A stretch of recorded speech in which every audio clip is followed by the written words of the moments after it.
नमस्कार, आप देख रहे हैं सूर्य समाचार और मैं हूं आपके साथ मुकेश राजपूत। आज के इस विशेष शो में हम बात करने जा रहे हैं 2024 में होने वाले लोकसभा चुनाव को लेकर। लोकसभा चुनाव को लेकर भारतीय जनता पार्टी जहां अपनी तरफ से पूरी कोशिशें कर रही है, वहीं पर सारे विरोधी दल अब एक मंच पर इकट्ठा होकर मोदी विरोध शुरू कर चुके हैं। एक महागठबंधन की बात हो रही है जिसमें तमाम विपक्षी दल एक साथ मंच पर आकर मोदी और भारतीय जनता पार्टी की सरकार को उखाड़ फेंकने की बात कर रहे हैं। लेकिन असल में जो विरोधी दल इस मंच पर आए हैं, क्या वो सभी एक ही विचारधारा के हैं या उनकी विचारधारा अब एक हो गई है और वो विचारधारा है कि किसी भी तरीके से भारतीय जनता पार्टी को मोदी सरकार को सत्ता से दूर कर कर सत्ता हासिल कर दी है। लेकिन अब सवाल ये उठता है कि अगर ऐसा होता है तो जो महागठबंधन है उसका नेता कौन होगा, उसका संयोजक कौन होगा, और महागठबंधन अगर इतनी सीटें जीत लेता है तो देश का प्रधानमंत्री कौन होगा। इन सभी मसलों को लेकर पटना में एक बैठक हो चुकी है, लेकिन नतीजा कोई नहीं निकला। इसमें इस पूरी बारात का दूल्हा कौन होगा, इस पर मंथन किया जाएगा। और आज के इस विशेष प्रोग्राम में भी हम इसी मसले पर मंथन करेंगे कि 2024 का चुनाव भारतीय जनता पार्टी या विपक्ष के लिए कितना आसान है या कितना मुश्किल। शुरुआत करते हैं इस विशेष रिपोर्ट के साथ।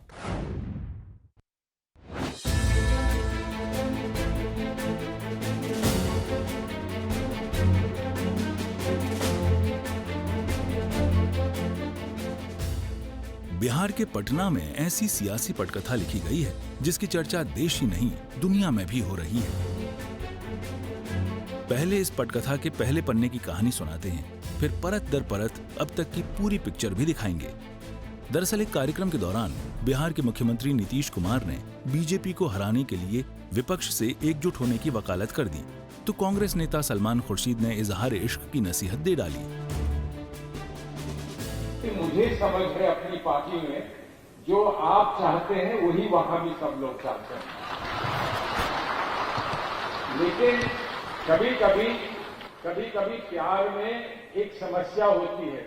प्यार में समस्या होती है और तेजस्वी जी ये जानते हैं, प्यार में समस्या ये होती है कि पहले कौन कहेगा आई लव यू।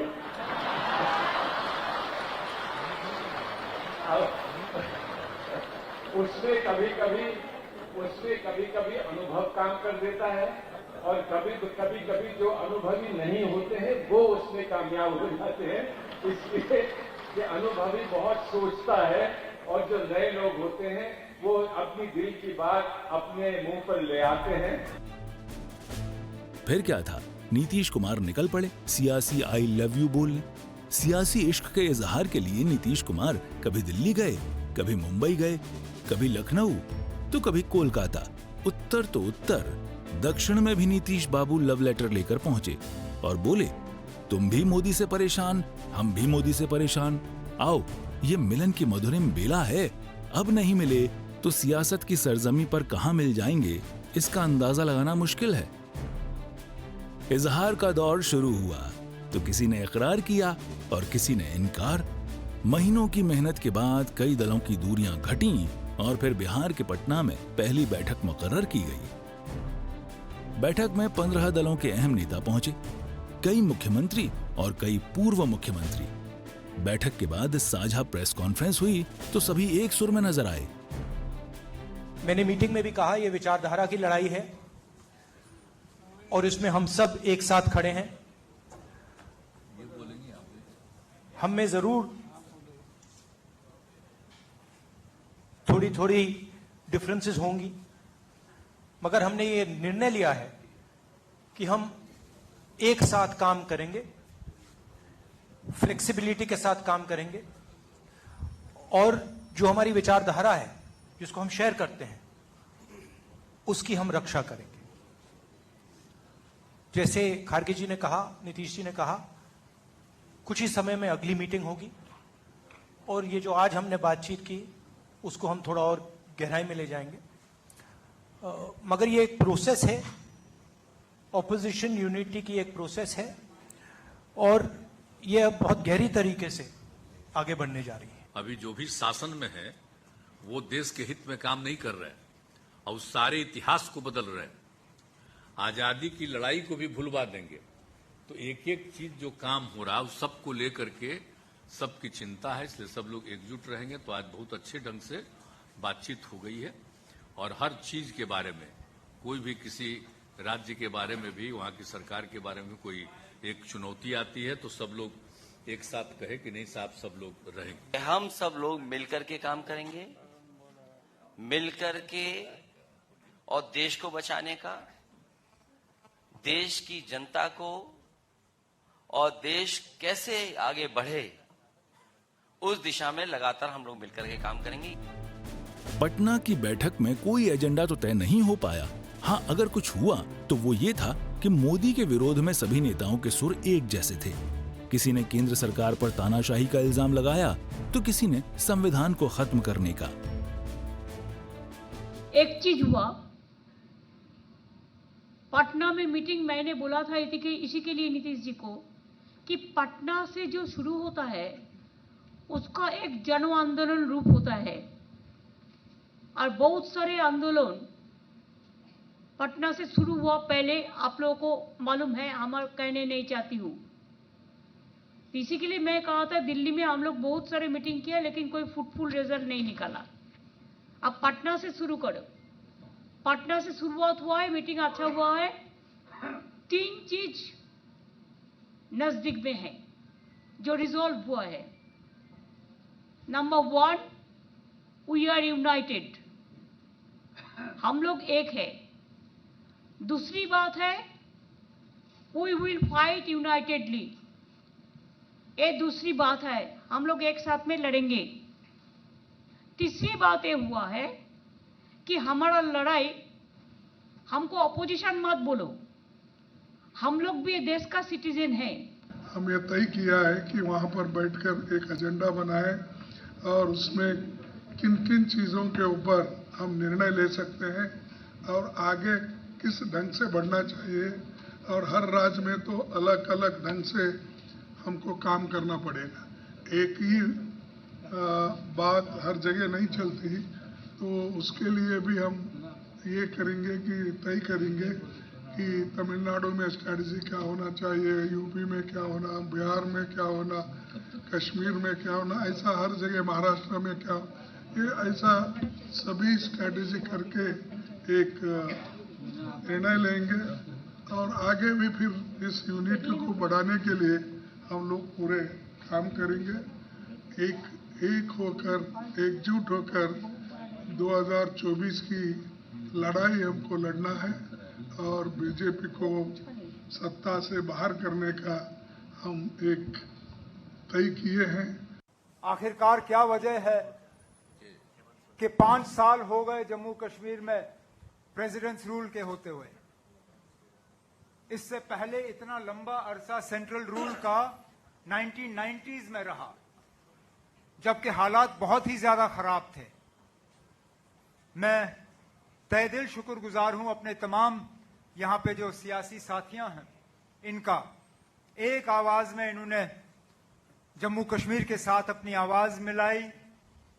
एक आवाज में इन्होंने कहा कि हमें अपना जमहूरी हक जो है वो मिलना चाहिए, जम्मू कश्मीर को दोबारा एक रियासत का दर्जा मिलना चाहिए और जम्मू कश्मीर में जल्द से जल्द फ्री एंड फेयर इलेक्शन हो जाने चाहिए ताकि लोग अपने मुस्तकबिल का खुद मालिक बने। बहरहाल बीजेपी विरोध में बनी महागठबंधन की दूसरी बैठक जुलाई को मुकर्रर की गई है। ऐसे में देखना होगा कि क्या इस बैठक में सभी एजेंडों पर चर्चा हो पाती है, क्या कोई ऐसा फॉर्मूला निकलेगा जिस पर सभी दल राजी हों। ब्यूरो रिपोर्ट, सूर्या समाचार।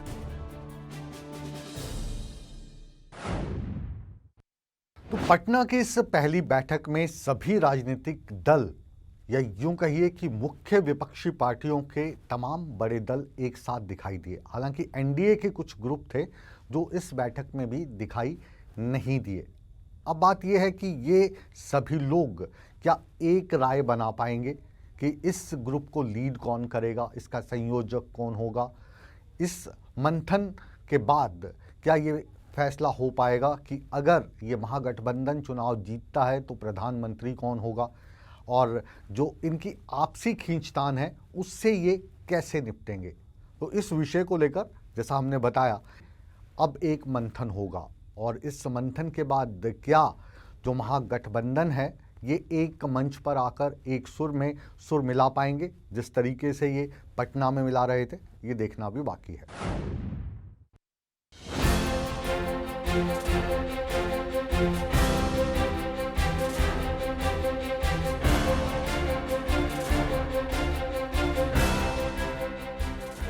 पटना की पहली बैठक की तस्वीर उम्मीद से जुदा नजर आई। महागठबंधन की बैठक के बाद सभी दलों के एक सुर में होने का दावा तो किया गया, लेकिन बैठक के अंदर की जो खबर निकल कर आई उसके संकेत महागठबंधन के लिए अच्छे नहीं हैं और विपक्षी एकता के दावे पर कई सवाल खड़े हो रहे हैं। दरअसल दिल्ली में ट्रांसफर पोस्टिंग को लेकर मुख्यमंत्री अरविंद केजरीवाल ने बैठक में चर्चा करने की मांग की, लेकिन इस पर किसी भी दल ने खुलकर नहीं बोला। अरविंद केजरीवाल ने अध्यादेश को लेकर कांग्रेस से मदद मांगी, लेकिन कांग्रेस की चुप्पी पर अरविंद केजरीवाल बिफर पड़े। अरविंद केजरीवाल ने साफ कह दिया कि केंद्र के अध्यादेश पर कांग्रेस की चुप्पी विपक्षी एकता के लिए बेईमानी है। बैठक के बाद सभी दलों ने साझा प्रेस कॉन्फ्रेंस की, लेकिन बैठक में शामिल होने वाले आम आदमी पार्टी के 2 अहम नेता और 2 राज्यों के मुख्यमंत्री अरविंद केजरीवाल, भगवंत मान प्रेस कॉन्फ्रेंस से नदारद दिखे, जिससे ये तो करीब करीब साफ हो गया कि महागठबंधन में आम आदमी पार्टी का शामिल होना अभी तय नहीं है। इतना ही नहीं, धारा 370 को लेकर भी अरविंद केजरीवाल और उमर अब्दुल्ला में बहस हुई, जिसको लेकर विपक्षी एकता पर सवाल खड़े हो रहे हैं। अब सवाल ये कि जब 2024 के एजेंडा बनने से पहले ही विपक्षी दल आपस में भिड़ रहे हैं, तो फिर क्या गारंटी है कि सभी दलों के बीच आम फॉर्मूले पर सहमति बन पाए। बहरहाल इन पहलुओं को देखते हुए महागठबंधन की राह आसान नहीं लग रही है और कई सवाल खड़े हो रहे हैं। क्या सिर्फ मोदी विरोध ही महागठबंधन की राजनीति होगी? महागठबंधन का एजेंडा साफ क्यों नहीं है? विपक्षी दलों की आइडिया ऑफ इंडिया का क्या होगा? क्या सिर्फ तानाशाही के आरोपों से ही नैया पार हो जाएगी? महागठबंधन में प्रधानमंत्री पद का चेहरा कौन होगा? क्या सभी दलों में सीट शेयरिंग को लेकर समझौता हो पाएगा? क्या कोई ऐसा फॉर्मूला है जिस पर आम सहमति बन सके? हालांकि सूत्र बताते हैं कि गठबंधन का नाम तय हो गया है।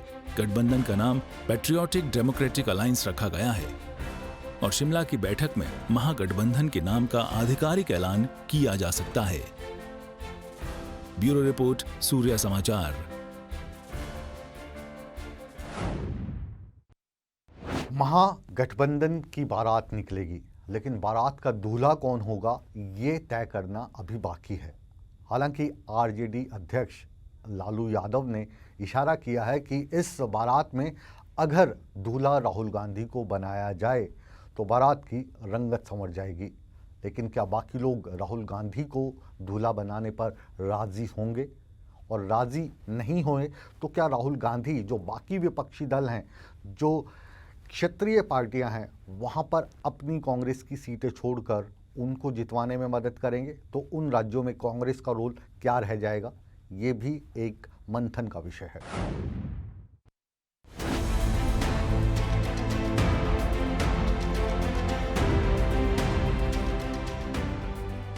(2024) की लड़ाई के लिए विपक्ष अंगड़ाई ले रही है।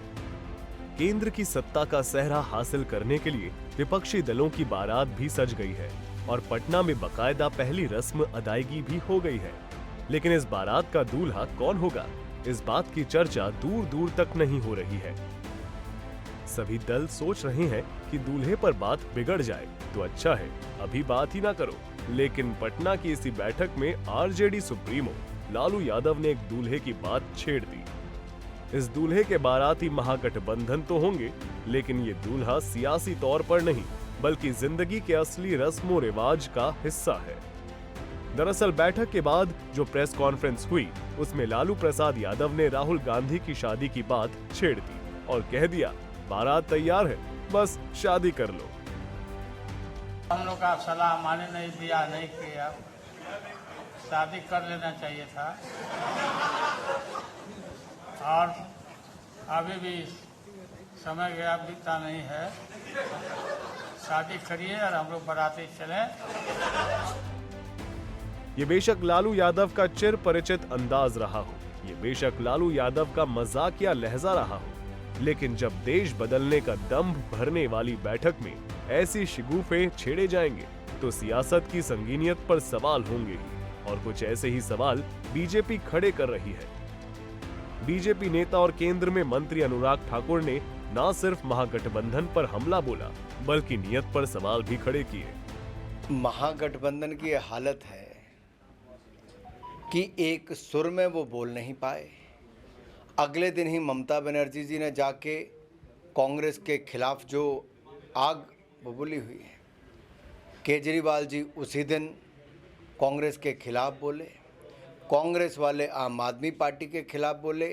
ये ऐसा गठबंधन पहली बार देखा जहां अलग अलग पार्टियों के भ्रष्ट नेता जो उनके नेतृत्व कर रहे हैं वो उस मंच पे इकट्ठे हुए। देश इनकी तरफ देखता है तो एक ऐसे भ्रष्ट चेहरों की 15 लोग नजर आते थे अलग अलग राजनीतिक दलों के, तो उसमें कुछ नजर नहीं आता है। न इनके पास नेता है, न नीति है, और नीयत में भी खोट है, और भ्रष्टाचार से दामन खराब है। बहरहाल सत्ता पक्ष और विपक्ष की अपनी अलग अलग दलीलें हैं, लेकिन राहुल गांधी शादी कब करेंगे, दूल्हा कब बनेंगे, उनकी दुल्हनिया कौन बनेगी, इसका इंतजार तो पूरे देश को है ही। उससे ज्यादा इस बात का इंतजार है कि महागठबंधन का दूल्हा कौन होगा। ब्यूरो रिपोर्ट, सूर्या समाचार।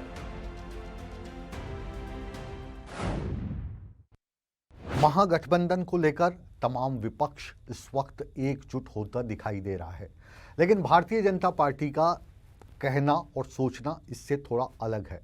भारतीय जनता पार्टी के अध्यक्ष जगत प्रकाश नड्डा ने पटना में जो ये मंथन बैठक हुई थी विपक्षी दलों की, इनको महज एक फोटो शूट करार दिया है और कहा है कि भारतीय जनता पार्टी के समक्ष ये विपक्षी दल नहीं टिक पाएंगे, क्योंकि भारतीय जनता पार्टी के पास नरेंद्र मोदी है, विपक्ष के पास नहीं।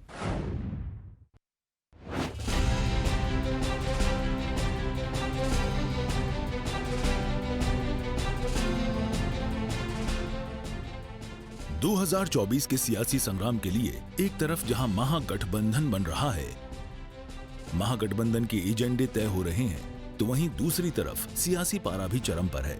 सरकार बनाने को लेकर बयानबाजी हो रही है। विपक्ष के नेता विपक्षी एकता पर गदगद नजर आ रहे हैं। हरियाणा के पूर्व मुख्यमंत्री भूपेंद्र सिंह हुड्डा सभी दलों के एकजुट होने पर खुशी जता रहे हैं। हुड्डा का कहना है कि लोकतंत्र में विपक्ष का मजबूत होना बहुत जरूरी होता है। ये तो लोग फैसला करेंगे, लेकिन चाहे सत्ता किसी सरकार किसी की बने, लेकिन विपक्ष भी मजबूत होना चाहिए। वहीं सत्ता पक्ष विपक्षी एकता पर सवाल खड़े कर रहा है। केंद्रीय गृह मंत्री अमित शाह और बीजेपी के राष्ट्रीय अध्यक्ष जेपी नड्डा विपक्षी दलों की बैठक को फोटो शूट करार दे रहे हैं। ढेर सारे विकास के काम हुए हैं, मगर इन लोगों को विरोध की ही राजनीति करनी है। मित्रों, आज 23 तारीख को पटना में एक फोटो सेशन चल रहा है। सारे विपक्ष के नेता एक मंच पर इकट्ठा हो रहे हैं और संदेश देना चाहते हैं कि हम भारतीय जनता पार्टी को, एनडीए को और मोदी जी को चैलेंज करेंगे। मैं सारे विपक्ष के नेताओं को एक कहना चाहता हूं, कितने भी हाथ मिला लो, आपकी एकता कभी संभव नहीं है, और हो भी गई तो कितने भी इकट्ठा होकर जनता के सामने आ जाइए। 2024 में 300 से ज्यादा सीटों के साथ नरेंद्र मोदी जी का प्रधानमंत्री बनना तय। आज मुझे बड़ा आश्चर्य हुआ। मुझे ये 23 तारीख को सारे पटना में ये गलबाइयां कर रहे हैं, गले मिल रहे हैं, मुलाकात कर रहे हैं। मुझे अपने बचपन का दिन याद आ गया। मेरी पढ़ाई लिखाई पटना में हुई, मेरा जन्म पटना में हुआ। मैं वहां पर मैट्रिक का विद्यार्थी था। यही लालू प्रसाद यादव पूरे 22 महीने जेल, कांग्रेस की इंदिरा गांधी, राहुल की दादी ने इसको जेल में डाला था। यही नीतीश कुमार पूरे 20 महीने जेल की सिक्कों के पीछे कांग्रेस पार्टी की इंदिरा गांधी ने डाला था, यही राहुल गांधी की दादी ने डाला था। आज पटना की धरती पर राहुल को आदर सहित उनको स्वागत करते हुए जब मैं इनकी तस्वीरें देख रहा हूं तो मुझे याद आता है कि राजनीति में क्या से क्या हो गया, कहां से चले थे और कहां पहुंच गए, इसकी यात्रा मुझे दिखाई देती है। मैंने देखा अभी अभी पता चला कि उद्धव ठाकरे पटना की धरती पर लैंड कर गए। ये हिंदू शिवसेना, ये हिंदुओं की बात करने वाले, इनके पिता हिंदू सम्राट बाला साहब ठाकरे कहा करते थे कि मैं शिवसेना को कांग्रेस नहीं बनने दूंगा, अगर कांग्रेस से हाथ मिलाना पड़े तो मैं अपनी दुकान बंद कर दूंगा। आज बाला साहब ठाकरे सोचते होंगे किसी और ने नहीं, उनके बेटे ने ही उनकी दुकान बंद कर दी है। केंद्रीय मंत्री अनुराग ठाकुर ने तो यहाँ तक कह दिया कि सभी दलों के भ्रष्ट नेता एकजुट होकर महागठबंधन बना रहे हैं। महागठबंधन की ये हालत है कि एक सुर में वो बोल नहीं पाए। अगले दिन ही ममता बनर्जी जी ने जाके कांग्रेस के खिलाफ जो आग बबूली हुई है, केजरीवाल जी उसी दिन कांग्रेस के खिलाफ बोले, कांग्रेस वाले आम आदमी पार्टी के खिलाफ बोले। ये ऐसा गठबंधन पहली बार देखा जहां अलग अलग पार्टियों के भ्रष्ट नेता जो उनके नेतृत्व कर रहे हैं वो उस मंच पे इकट्ठे हुए। देश इनकी तरफ देखता है तो एक ऐसे भ्रष्ट चेहरों की 15 लोग नजर आते थे अलग अलग राजनीतिक दलों के, तो उसमें कुछ नज़र नहीं आता है। न इनके पास नेता है, न नीति है, और नीयत में भी खोट है, और भ्रष्टाचार से दामन खराब है। वहीं हरियाणा बीजेपी के नेता भी महागठबंधन की बैठक पर करारा हमला बोल रहे हैं।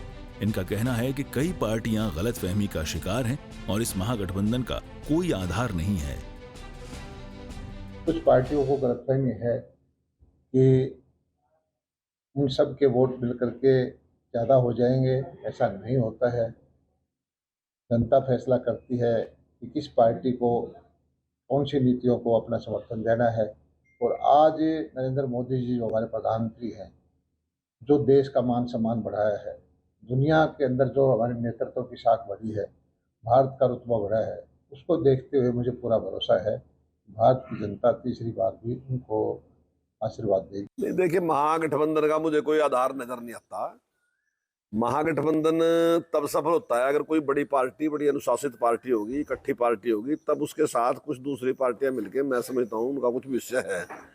लेकिन यहाँ तो जो बड़ी पार्टी है, तो अगर पूरे देश के हिसाब से लगाओ तो कांग्रेस बड़ी पार्टी है, और कांग्रेस में तो अपनी इतनी गुटबाजी है कि उनका तो अपने आप में ही कोई मेल मिलाप नहीं है। अभी आपने देखा है कि जब प्रभारी हरियाणा में आए तो वहाँ जिस प्रकार से गुटबाजी सामने आई, हम नारेबाजी जिस प्रकार से, तो ऐसे में जो बड़ा दल है, जब उसमें स्वयं कहीं अनुशासन नाम की चीज नहीं है, तो दूसरों को कैसे साथ लेके चल सकता है। बहरहाल सत्ता पक्ष और विपक्ष के दावे अलग हैं, दलीलें अलग हैं, लेकिन देखना ये होगा कि साल 2024 के लोकसभा चुनाव में किसकी दलीलें जनता के दिल में उतरती हैं।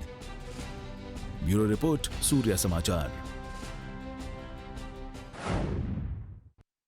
चुनाव जो भी हो, इसमें हमेशा फैसला जनता लेती है। 2024 में होने वाले लोकसभा चुनाव में भी फैसला जनता ही लेगी। लेकिन भारतीय जनता पार्टी अपनी जीत को लेकर आश्वस्त है, तो वहीं पर विपक्षियों का महागठबंधन ये आस लगा रहा है कि इस बार ये जो महागठबंधन है ये कमाल कर दिखाएगा। लेकिन इस महागठबंधन के सामने कौन कौन सी चुनौतियां आएंगी, और भारतीय जनता पार्टी को अगर अपना किला बचाना है तो उनको कौन कौन सी चुनौतियों का सामना करना पड़ेगा, इस विशेष रिपोर्ट में हम ये जानने की कोशिश कर रहे हैं।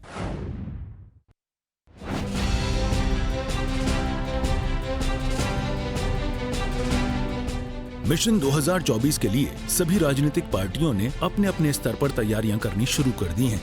विपक्ष भी इस बार बीजेपी को सत्ता से हटाने की चाहत में एकजुट होने की पूरी कोशिश में है, लेकिन अब नेतृत्व को लेकर लड़ाई शुरू हो गई है। सभी राजनीतिक दलों की नजर 2024 में होने वाले चुनावों पर है। बिहार के मुख्यमंत्री नीतीश कुमार विपक्षी दलों को एक साथ लाने की मुहिम पर लगे हैं, लेकिन ये सुनने में जितना आसान लग रहा है इतना आसान नहीं है। हम ऐसा इसलिए कह रहे हैं क्योंकि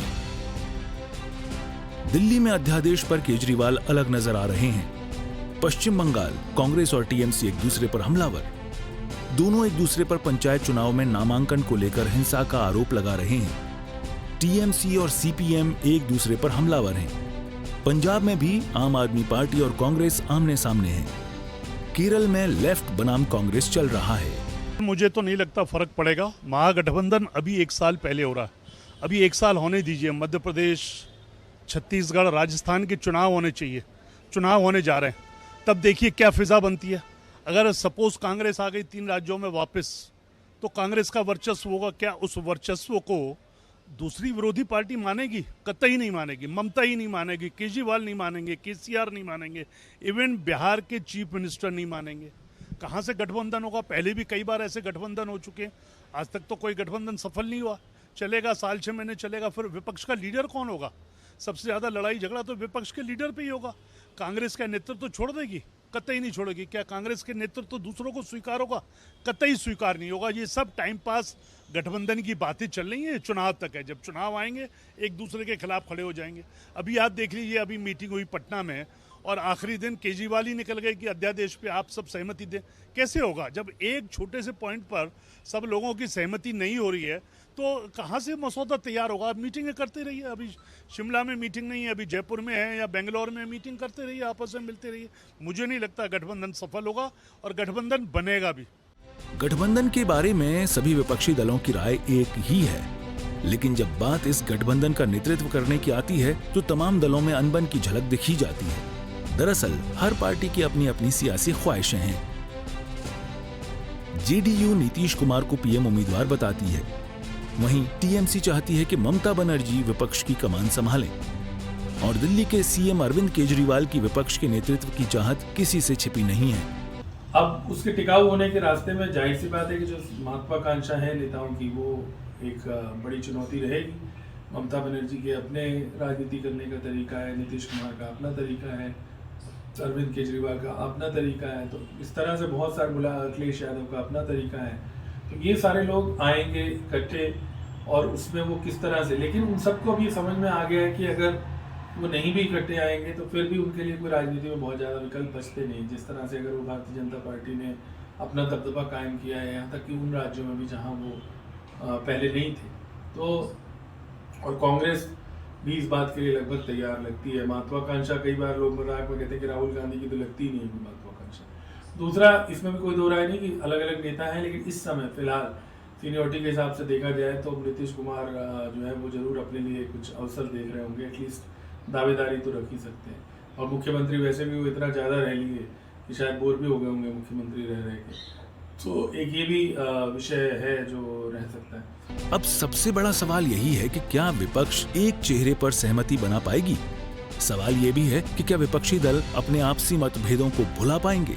रूढ़ा ये भी है कि सभी दल नेतृत्व अपने हाथ में लेना चाहते हैं और प्रधानमंत्री पद का उम्मीदवार भी अपने ही पार्टी के प्रमुख को बनाना चाहते हैं। ऐसे अंतर विरोधों के बीच विपक्षी एकता की राह आसान तो हरगिज नहीं है। सूर्या समाचार के लिए चंडीगढ़ से रवि चंदेल की रिपोर्ट।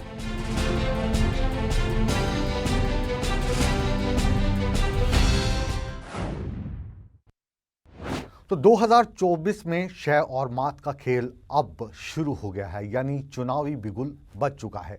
भारतीय जनता पार्टी को अपनी सत्ता बचानी है, तो 10 साल से दूर विपक्ष इस सत्ता को हासिल करने के लिए महागठबंधन का सहारा लेगा। अब महागठबंधन इसमें कामयाब होता है या भारतीय जनता पार्टी अपनी सत्ता बचा पाएगी, इसका फैसला हमेशा की तरह हम आप पे छोड़ते हैं, जनता पे छोड़ते हैं, क्योंकि जनता है जो सब कुछ जानती है। इस विशेष शो को अब यहीं पर विराम देने का समय आ गया है, लेकिन आप कहीं मत जाइए, बने रहिए हमारे साथ, क्योंकि सूर्य समाचार पर ताज़ा तरीन खबरों का सिलसिला हमेशा की तरह बदस्तूर जारी है।